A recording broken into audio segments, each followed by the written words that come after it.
Hello dear student, স্বাগত জানাচ্ছি আমাদের নতুন একটি ক্লাসে। আজকের ক্লাসটা খুবই স্পেশাল। আজকের ক্লাসে আমরা আলোচনা করব জড়তার ভ্রামক নিয়ে। জড়তার ভ্রামক টপিকটা খুবই গুরুত্বপূর্ণ, কেননা এই টপিক থেকে দেখা যায় প্রতি বছরই বোর্ড পরীক্ষায় কিন্তু প্রশ্ন চলে আসে। জড়তার ভ্রামক নিয়ে আলোচনা করার পূর্বে আমাদের জানতে হবে জড়তাটা কি জিনিস। আমরা নবম দশম শ্রেণী থেকে পড়ে এসেছি, জড়তা হলো কোনো স্থির বস্তুর স্থির থাকতে চাওয়ার যে প্রবণতা এবং গতিশীল বস্তুর গতিশীল থাকতে চাওয়ার যে প্রবণতা, এটাই হলো আমার জড়তা। যেমন একটা গ্লাসের উপরে যদি একটা কার্ড রাখি, তার উপরে যদি আমরা একটা কয়েন রাখি, কার্ডটাকে যখন ধাক্কা দেব তখন কার্ডটা চলে যাবে, কিন্তু কয়েনটা কিন্তু ঠিক গ্লাসের মধ্যে গিয়ে পড়বে।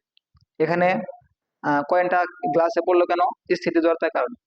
ওর উপর জড়তা কাজ করার ফলে ও স্থির থাকতে চায়, ফলে কার্ডটা চলে গেলেও ও স্থির থাকে এবং গ্লাসের নিচে পড়ে যায়। তাহলে ভর হচ্ছে, আমরা জানতাম, জড়তার পরিমাপ। রৈখিক গতির ক্ষেত্রে আমরা ভর নিয়ে কাজ করেছি, কিন্তু জড়তার ভ্রামকটা কি? কোনো ঘূর্ণনশীল কণার ঘুরতে থাকতে চাওয়ার যে প্রবণতা, সেটাই হলো আমার জড়তার ভ্রামক। তাহলে যদি কোনো বৃত্তপথে যদি কোনো কণা যদি ঘুরতে থাকে, সেটা ঘুরতে থাকতে চাওয়ার যে প্রবণতা, সেটাই হলো তার জড়তার ভ্রামক। এখন আমাদের চারপাশে তো অনেক বস্তু আছে। যেমন যদি আমরা ফ্যানের কথা কল্পনা করি আর একটা টেবিলের কথা কল্পনা করি, কোনটাকে ঘোরানো সহজ? অবশ্যই আমার ফ্যানটা কিন্তু ঘোরানো সহজ হবে, কেননা ফ্যানের ফ্যানটাকে ঘোরানো সহজ হবে এবং আমার টেবিলকে ঘোরানো কিন্তু কষ্টসাধ্য হবে। কেন?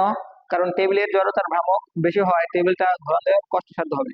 একইভাবে যদি আমার এই কলমটা চিন্তা করি, কলমটা ভর কেন্দ্রগামী অক্ষের সাপেক্ষে ঘোরাতে যতটা কষ্ট হবে আমার, প্রান্তবিন্দুগামী অক্ষের সাপেক্ষে ঘোরাতে কিন্তু তার চেয়ে বেশি কষ্ট হবে। অর্থাৎ প্রান্তবিন্দুগামী অক্ষের সাপেক্ষে প্রান্তবিন্দুগামী অক্ষের সাপেক্ষে জড়তার ভ্রামক বেশি।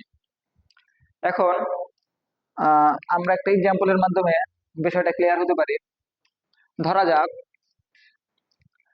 একটা রশি, এই রশির মাথায় একটা বস্তু বাঁধা আছে।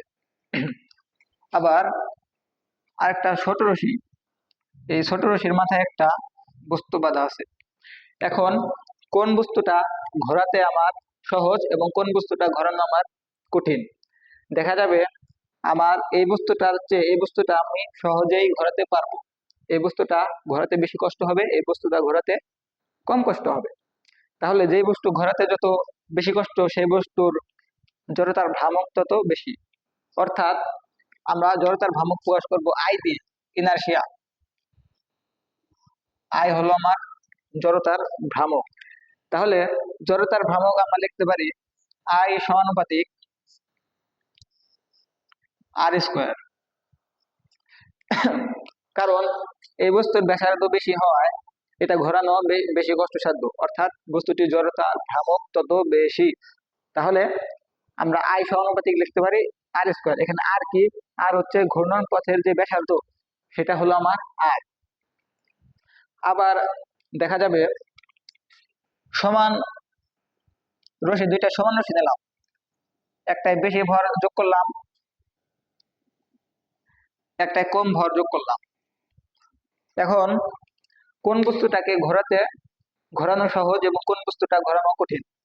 অবশ্যই যার ভর বেশি তাকে ঘোরানো তত কঠিন। অর্থাৎ জড়তার ভ্রামক আই, আর একটা সম্পর্ক আছে, আই সমানুপাতিক হবে এম। অর্থাৎ জড়তার ভ্রামক হলো ভরের সমানুপাতিক। এখন এই দুইটা সমীকরণকে একত্র করে আমরা লিখতে পারি আই সমানুপাতিক এম আর স্কোয়ার। এখন এখান থেকে আমরা লিখতে পারি আই সমান ধ্রুবক ইন্টু এম আর স্কোয়ার। এখান থেকে আমরা ধ্রুবকের মান যদি 1 বসাই,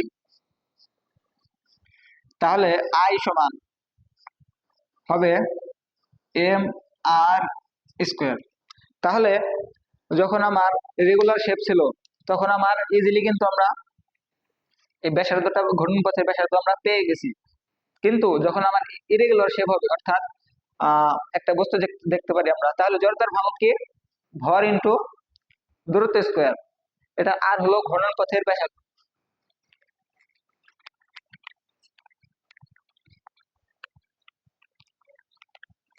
এখন যদি আমরা একটা ইরেগুলার শেপ চিন্তা করি, যেমন একটা বস্তু, এই বস্তুর তো অসংখ্য বিন্দু, অসংখ্য কণা আছে এই বস্তুর ভেতরে, একটা একটা একটা একটা এরকম অসংখ্য কণা আছে। ধরা যাক এই অক্ষের সাপেক্ষে এই বস্তুটা ঘুরছে, তাহলে এর ব্যাসার্ধ আমরা কত কত নেব? এর তো নির্দিষ্ট কোনো ব্যাসার্ধ নেই, এর প্রত্যেকটা বিন্দুর জন্য এক একটা করে ব্যাসার্ধ আছে। ধরা যাক এই কোণাটা হলো M1, এই কোণাটা M2, এই কোণাটা হচ্ছে M3, আর এই কোণাটা হলো M4। তাহলে যে অক্ষের সাপেক্ষে ঘুরছে সেই অক্ষের থেকে প্রত্যেকটা কোণার কিন্তু একটা দূরত্ব আছে। ধরা যাক এই হলো R1, R2, R3, R4। তাহলে আমার এক্ষেত্রে জড়তার ভ্রামক নির্ণয় করার সময় আমার কি করতে হবে? I সমান M1 R1 square plus M2 R2 square plus M3 R3 square plus dot dot dot, এরকম ভাবে MI RI স্কয়ার। অর্থাৎ জড়তার ভ্রামক আমার যতগুলো কণা আছে প্রত্যেকটা কণার ভর এবং দূরত্ব স্কয়ার, এরকম ভাবে আমার জড়তার ভ্রামকটা নির্ণয় করতে হবে। অর্থাৎ I সমান আমরা দেখতে পারি summation of MI RI square. এখন আমার পরীক্ষার সময় বা বাস্তব জীবনে প্রত্যেকটা ভর এবং দূরত্ব, প্রত্যেকটা কণার ভর এবং দূরত্ব হিসাব করে আমার জড়তার ভ্রামক নির্ণয় করা কিন্তু খুবই কষ্টসাধ্য। কারণ একটা বস্তুতে অসংখ্য কোটি কোটি বা লাখ লাখ কিন্তু কণা আছে, এরকম ভাবে আমার জড়তার ভ্রামক নির্ণয় করা কষ্টসাধ্য। তাহলে কি আমরা বসে থাকবো? কখনোই না। আমাদের এই ইরেগুলার শেপের একটা বস্তুকে আমরা একটা চাপ দিয়ে একটা কণায় রূপান্তর করতে পারি। এখন এই কণাটাকে ধরা যাক আমরা এই অক্ষের সাপেক্ষে ঘোরাবো। এখন এই কণাটা যদি আমার ব্যাসার্ধ যত বেশি হবে জড়তার ভ্রামক তত বেশি হবে, ব্যাসার্ধ যত কম হবে জড়তার ভ্রামক তত কম হবে। এখন আমার এমন একটা ব্যাসার্ধ লাগবে যে ব্যাসার্ধে আমার এই অক্ষের সাপেক্ষে যদি আমি ঘোরাই কণাটাকে, পূর্বের ক্ষেত্রে হিসাবকৃত যে জড়তার ভ্রামক আর এই নতুন জড়তার ভ্রামক সেম হবে। তাহলে এই ব্যাসার্ধটার নাম দেব হলো আমরা কে। অর্থাৎ ইরেগুলার শেপের ক্ষেত্রে বা কণা ছাড়া অন্য যে কোনো বস্তুর ক্ষেত্রে আমরা যখন জড়তার ভ্রামক হিসাব করব তখন I হলো M(k²).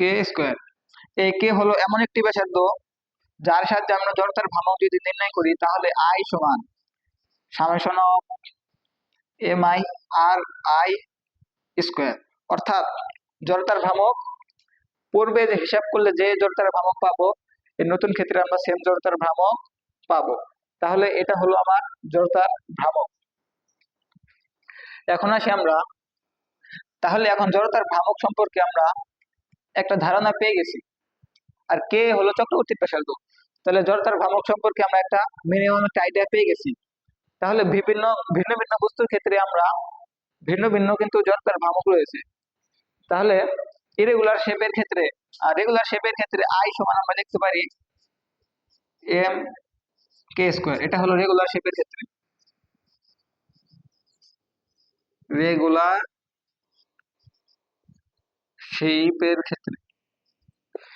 শেপের ক্ষেত্রে আমরা I সমান লিখতে পারি M(k²). এখানে কে হলো জড়তা চক্রগতির ব্যাসার্ধ আর M হলো ভর। এখন যদি ইরেগুলার শেপ হয়,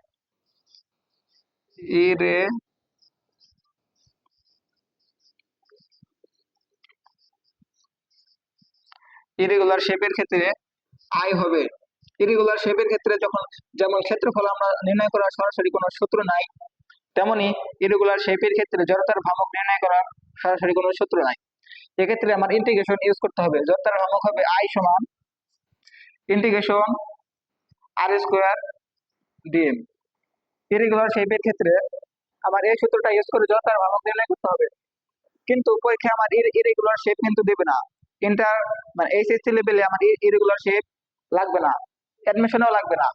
তাহলে আমরা রেগুলার শেপের ক্ষেত্রে জড়তার ভ্রামক, রেগুলার শেপ কোনগুলো, যেমন একটা দণ্ড, একটা রিং, তারপর আছে হলো নিরেট গোলক, সিলিন্ডার, ফাঁপা গোলক, ফাঁপা সিলিন্ডার, এগুলো হলো আমার রেগুলার শেপ।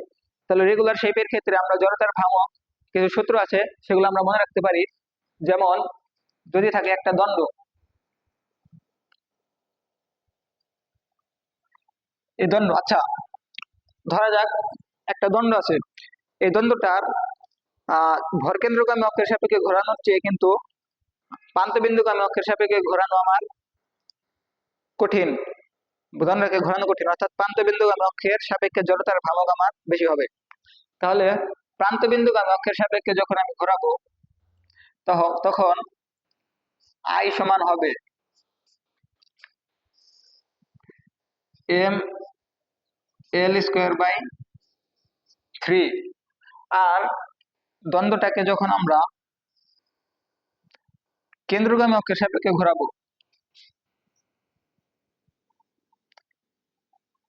কেন্দ্রগামী অক্ষের সাপেক্ষে যখন আমি ঘোরাবো তখন আই সমান হবে এম এল স্কোয়ার বাই 12। আচ্ছা এখন দেখো কোন ক্ষেত্রে জড়তার আই এর মান বেশি। এই ক্ষেত্রে আই এর মান বেশি, কেননা প্রান্তবিন্দুগামী অক্ষের সাপেক্ষে ঘোরানো বেশি কষ্টসাধ্য। এখন আসি আমরা সিলিন্ডারের ক্ষেত্রে। যেমন যদি একটা সিলিন্ডার কল্পনা করি,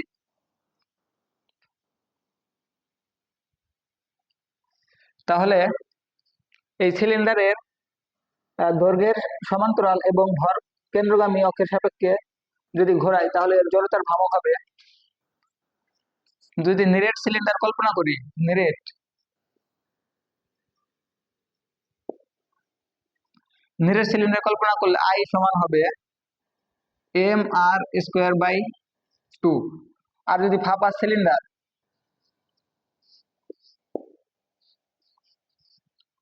ফাঁপা সিলিন্ডার যদি কল্পনা করি তাহলে আই সমান হবে এম আর স্কোয়ার। এখন আসি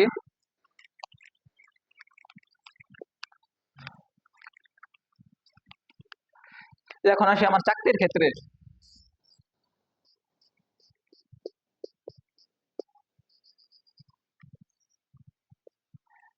চাকতির ক্ষেত্রে আই সমান, চাকতির ক্ষেত্রে আই সমান হবে এম আর স্কোয়ার বাই 2। আর যদি রিং কল্পনা করি, রিং এর ক্ষেত্রে জড়তার ভ্রামক আই সমান হবে এম আর স্কোয়ার। এখন প্রশ্ন হলো, কেন্দ্রগামী অক্ষের সাপেক্ষে যদি আমি রিংকে ঘোরাই আর চাকতিকে ঘোরাই, রিং আর চাকতি কোনটাকে ঘোরানো সহজ হবে? অবশ্যই আমার সবার মাথায় আসবে যে রিংটাকে ঘোরানো সহজ হবে, চাকতিটাকে ঘোরানো কঠিন হবে। কিন্তু আমার দেখা যাচ্ছে জড়তার ভ্রামক আই হলো রিং এর ক্ষেত্রে বেশি, অর্থাৎ রিংকে ঘোরানো কিন্তু বেশি কষ্টসাধ্য। কেননা রিং এর ক্ষেত্রে প্রত্যেক যে উভয় ক্ষেত্রে কিন্তু ভর আমার সেম।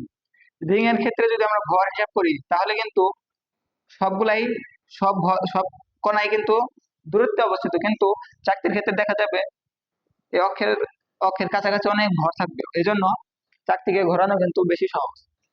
এবার আসবো আমরা গোলক, নিরেট গোলক, নিরেট গোলক,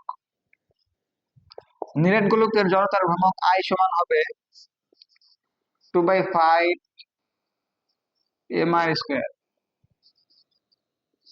আর ফাঁপা গোলক,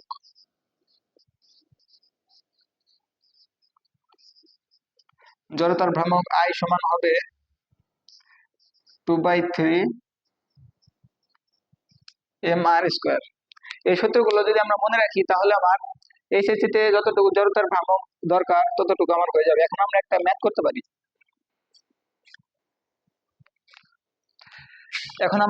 করতে পারি। যেমন ধরো একটা দণ্ড দেওয়া আছে,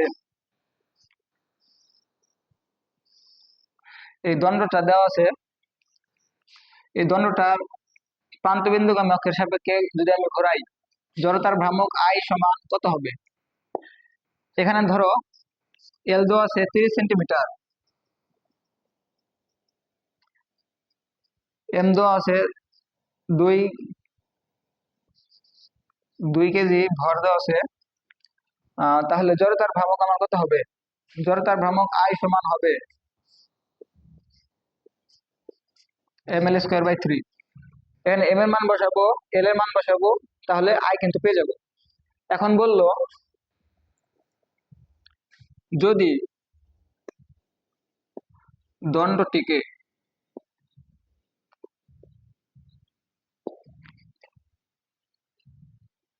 ভর কেন্দ্রগামী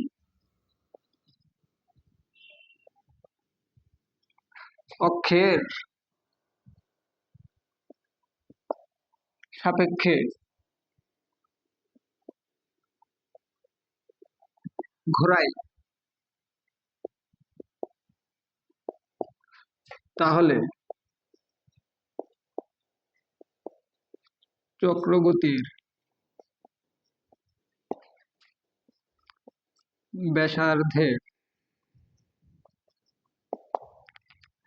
চক্রগতির ব্যাসার্ধের কিরূপ পরিবর্তন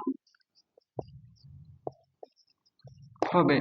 তাহলে প্রথম ক্ষেত্রে যে আই আই বের করবো আমরা, প্রথম ক্ষেত্রে আই সমান আমরা লিখবো mk²। আবার দ্বিতীয় ক্ষেত্রে এটা ধরো I1, দ্বিতীয় ক্ষেত্রে I2 যখন আমরা বের করবো, যদি আমার ভর কেন্দ্রগামী অক্ষের সাপেক্ষে ঘোরাই, তাহলে দ্বিতীয় ক্ষেত্রে I2 সমান কত হবে? ml²/12। এক্ষেত্রে আবার এক্ষেত্রে I2 বের হবে, I2 সমান কত লিখবো আমরা? mk²। এখান থেকে আমরা k2, এখান থেকে আমরা k2 এর মান নির্ণয় করব। তাহলে দেখা যাবে হলো দুই ক্ষেত্রে আমরা দুইটাকে পেয়ে যাব। তাহলে আমার অর্থাৎ দুই ক্ষেত্রে চক্রবর্তীর ব্যাসার্ধ কিন্তু সমান হবে না। সো আশা করি জড়তার ভ্রামক সম্পর্কে আমাদের একটা ভালো একটা ধারণা চলে এসেছে। সো আজকের ক্লাসটা এই পর্যন্তই থাকবে, দেখা হবে পরবর্তী একটা ক্লাসে ইনশাল্লাহ।